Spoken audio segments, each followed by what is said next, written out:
Hello friends, good morning. Welcome back to my channel Shobhanish world. আমি গত বৃহস্পতিবারের একটা ভিডিও আপলোড করেছিলাম আপনাদের সাথে। তো আজকে সেই বৃহস্পতিবারের পরের দিনকে শুক্রবারের ভিডিও আপনাদের সাথে শেয়ার করছি। এখন বাজে সকাল 5টা মতো, উঠে পড়েছি মোটামুটি 4:45 মতো সময়ে। এখন ওয়েদারটা একটু দেখালাম, বেশ মেঘলা, কিন্তু ওয়েদারটা মনে হচ্ছে ভীষণ ঝমঝমিয়ে বৃষ্টি নামাবে। তো এখন বৃষ্টিটা না নামানোই ভালো, যেহেতু আমাদের যাওয়ার রয়েছে একটা জায়গা। আমি আগের ভ্লগেই শেয়ার করেছি সে কথা। আজকে রয়েছে আমাদের এইখানে, মানে আমাদের যে জায়গায় আমরা বাস করছি সেখানে গীতা পাঠের প্রথম দিন, আর সেখানে রয়েছে কলস যাত্রার মুহূর্ত। তো আমি স্নান করে একদম রেডি হয়ে গেছি। লাল পাড় সাদা শাড়ির কথা ছিল, আমি সে কথাও বলেছি। আপনারা যারা আগের ভ্লগটি দেখেননি তারা অবশ্যই আমার চ্যানেলে গিয়ে আগের ভ্লগটি চেক আউট করে নিতে পারেন, আপনাদের বুঝতে তাহলে সুবিধা হবে। যাই হোক, আমি শুধুমাত্র একটু লেমন টি খেয়ে নিলাম। এখন তারপর উপসী থাকবো। কলস যাত্রা কমপ্লিট করার পর আমরা নিজেরা টিফিনটা কমপ্লিট করব। তো বেরিয়ে পড়লাম সকাল সকাল। ওদিকে শাশুড়ি মা, কাকি শাশুড়ি, ননদ সবাই পৌঁছে গেছে মাঠে, আর আমি যাচ্ছি এখন। যেহেতু আমাদের বাড়ি থেকে ডিস্টেন্সটা একটু বেশি, মানে হাঁটার পথে, সেজন্য গাড়িতে একসাথে সবার যাওয়া হবে না বলে ওরা সবাই চলে গেছে আগে, এরপর আমি যাচ্ছি। তো চলুন আপনাদেরকেও সাথে করে নিয়ে যায়। আজকের ভিডিও আশা করি আপনাদের খুব ভালো লাগবে। একটু ধৈর্য ধরে পুরো ভিডিওটা কন্টিনিউ করতে থাকুন, আশা করি ভালো লাগবে। এই হচ্ছে আমাদের যে গীতা পাঠ হবে সেই গীতা পাঠের ময়দান।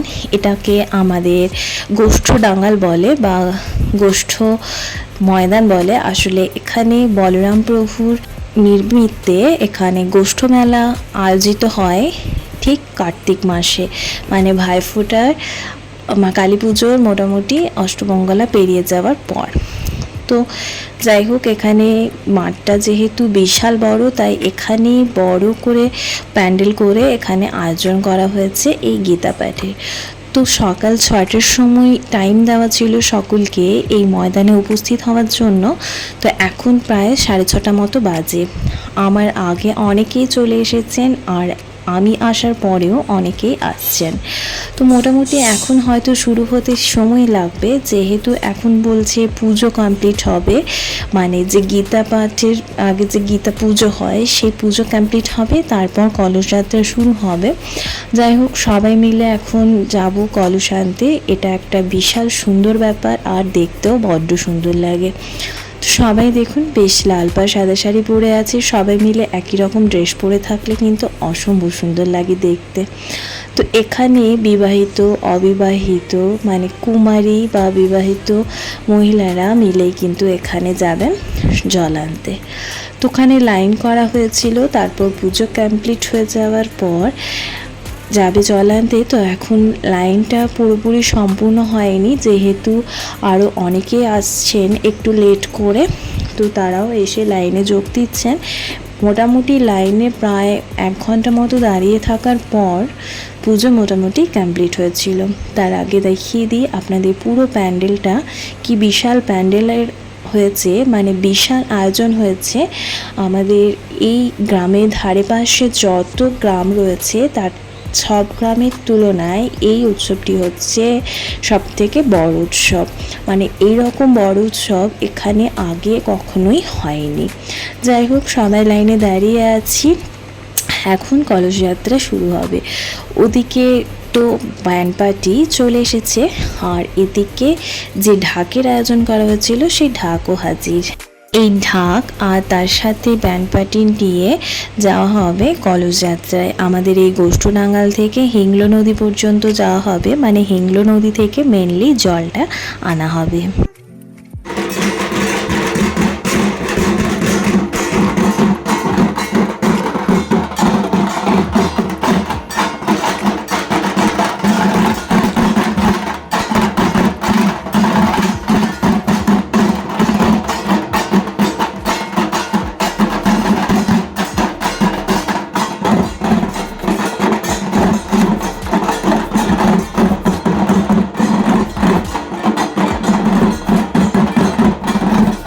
ফাইনালি 1 থেকে 1.5 ঘন্টা দাঁড়িয়ে থাকার পরে পুজো কমপ্লিট হয়ে যাওয়ার পরে কলস যাত্রা শুরু হচ্ছে।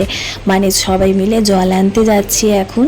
সবাইকে খালি পায়ে যেতে হচ্ছে, তাই একটু সময় লাগবে যেতে, মোটামুটি 1 ঘন্টা মতো তো লাগবেই, যেহেতু সবাই খালি পায়ে রয়েছে। আর তাছাড়াও দূরত্বটা বেশ অনেকটাই। তো চলুন, এখানে তো সব মহিলারাই রয়েছেন, প্রায় অনেক মহিলা এসেছেন কলস যাত্রায় যোগ দিয়েছেন। চলুন তাহলে যাত্রা শুরু করা যাক।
আচ্ছা, আমরা প্রায় অনেকটা পথ হেঁটে ফেলেছি, মানে অনেকটা পথ অতিক্রম করে আমরা চলে এসেছি।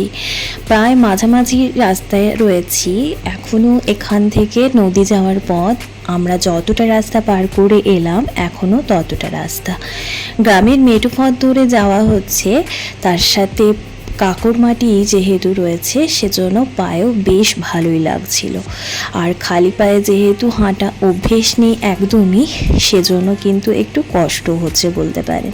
তবে যাই হোক, ঠাকুরের কৃপায় বেশ ভালোভাবে আমরা পৌঁছে গেলাম প্রায় নদীর কাছাকাছি। প্রায় চলে এসেছি, আর মোটামুটি 5-10 মিনিট হাঁটার পথেই আমরা পেয়ে যাব আমাদের গন্তব্যস্থল হিংলো নদী। আর এদিকে দেখুন, মেঘটা ঘন কালো হয়ে এসেছে, যেন বৃষ্টিটা এক্ষুনি নামিয়ে দিল বলে। তো সবাই মিলেই এসেছি আমরা। শুধু মহিলারা নয়, এখানে পুরুষেরাও যোগ দিয়েছেন কলস যাত্রায়। ওনারা কলস আনেননি ঠিকই, তবে সবার সাথে গিয়ে যে আনন্দ দিয়েছেন এটাই অনেক। এই উৎসবগুলো তো একটা সুন্দর জিনিস হচ্ছে, সবাই মিলে একসাথে মিলিত হয়ে উৎসবটি উদযাপন করা হয়। সবার সাথে অনেক দিন পর হয়তো দেখাও হয়। এই উৎসবের জন্য সবার একসাথে মিলিত হওয়ারও একটা চান্স থাকে। তাছাড়া বাড়িতে তো সবাই একা একাই রয়েছে, আর কেউ কারোর সাথে সেরকমভাবে কাজের চাপে হোক বা নিজের ব্যস্ততার জন্য দেখাও হয় না। তো এই উৎসবগুলি আছে বলে মানুষের সাথে মানুষের সুন্দরভাবে একটা মিলনস্থল গঠিত হয়। যাই হোক, এটা হচ্ছে হিংলো নদী।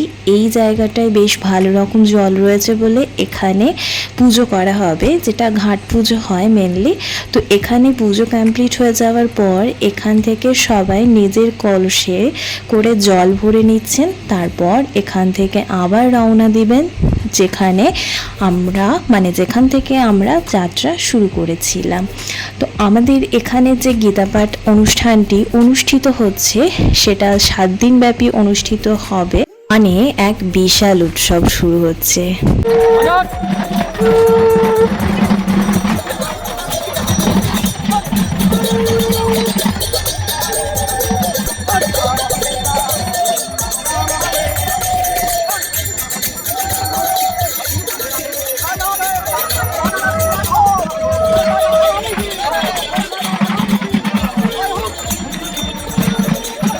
উৎসব মানে আনন্দ, তবুও বড়দের তুলনায় কিন্তু ছোটদের একটু বেশি আনন্দ, কারণ শৈশবে যেভাবে আনন্দে দিনগুলো কাটানো যায় একটা বয়সের পর কিন্তু সেভাবে চাইলেও যেন আর সেই আনন্দটা উপভোগ করা যায় না বিভিন্ন কারণের জন্য। কারণ মানুষ এখন পুরো ব্যস্তময় হয়ে গেছে, তাই বিভিন্ন চাপও আসতে শুরু হয়, সেজন্য আর কি। তাই এদের দেখে মনে হয় সেই শৈশবে ফিরে যেতে পারলেই বোধহয় ভালো হতো। যাই হোক, এদিকে অবস্থা দেখুন, বৃষ্টিটা যেন এলো বলে এত ঝোড়ো হাওয়া শুরু করেছে, তার সাথে মেঘটা পুরো ঘিরে এসেছে, আর বলতে বলতে ঝমঝমিয়ে বৃষ্টি নামিয়ে দিল। আমরা তখনও কিন্তু মধ্য রাস্তায়।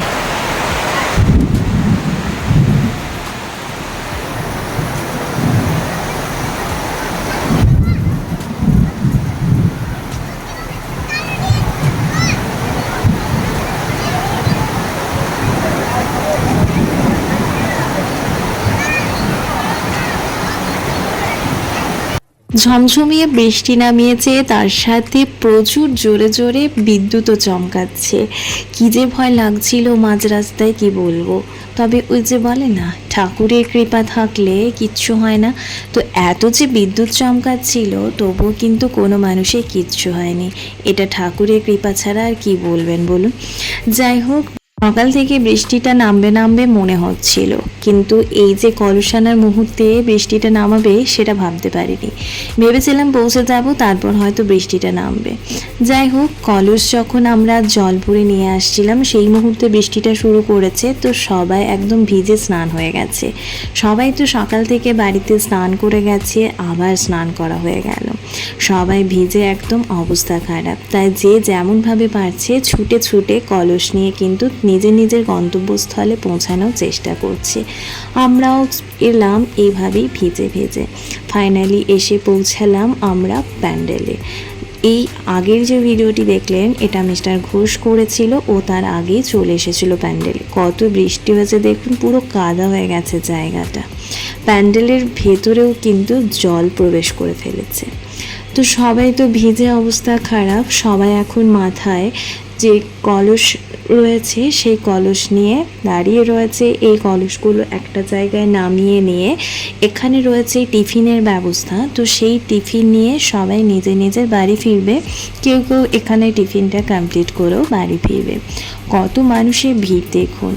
শুধুমাত্র যে এই গ্রামেরই মানুষ রয়েছে তা কিন্তু নয়, পাশাপাশি অনেক গ্রামের মানুষও এখানে উপস্থিত হয়েছেন এই কলস যাত্রায় সামিল হওয়ার জন্য। আচ্ছা, তো ওদিকে কলস আমাদের রাখা কমপ্লিট। এখন সবাইকে লাইনে দাঁড় করিয়ে একটা করে প্লেট দিয়ে দেওয়া হয়েছে। এখন দেওয়া হবে টিফিন। যে টিফিনের ব্যবস্থা রয়েছে আপনাদের প্রথমেই বললাম, সেই টিফিনটা দেওয়া হবে। তো সবাই লাইনে দাঁড়িয়ে আছে আর সবার কাছে গিয়ে গিয়ে প্রসাদটা দেওয়া হচ্ছে। তো প্রসাদে ছিল 4টে করে লুচি, তার সাথে ছিল একটু করে বোঁদে, আর তার সাথে ছিল একটু করে ঘুগনি। তো এই হচ্ছে ব্রেকফাস্ট বা টিফিন, যাই বলুন না কেন। চলুন কমপ্লিট করে নিই, প্রচুর খিদে পেয়েছে। 2000 years later. ফাইনালি ফিরলাম বাড়ি। টিফিনটা তো ওখানেই কমপ্লিট করে নিলাম, যেহেতু প্রচণ্ড খিদে পেয়ে গেছিলো। আর এদিকে তো ভিজে অবস্থা খারাপ। তো এখন ঝটপট করে প্রথমে ফ্রেশ হয়ে নিয়ে এখন একটু রেস্ট করব, কারণ পায়েও ব্যথা করতে শুরু করেছে। তারপর সারাদিন কি কি করছি আমি নেক্সট পার্টে শেয়ার করছি, কারণ ভিডিওটি অনেকটাই লেন্দি হয়ে গেছে। এর থেকে বেশি বড় হয়ে গেলে ভিডিওটা পোস্ট করতেও বেশি সময় লাগবে, আর আপনাদের দেখতেও ধৈর্য লাগবে না। তো অপেক্ষা করুন নেক্সট পার্টের জন্য। আর নতুন সদস্য হয়ে থাকলে চ্যানেলটি সাবস্ক্রাইব করে পাশে থাকুন। দেখা হচ্ছে খুব তাড়াতাড়ি। ধন্যবাদ।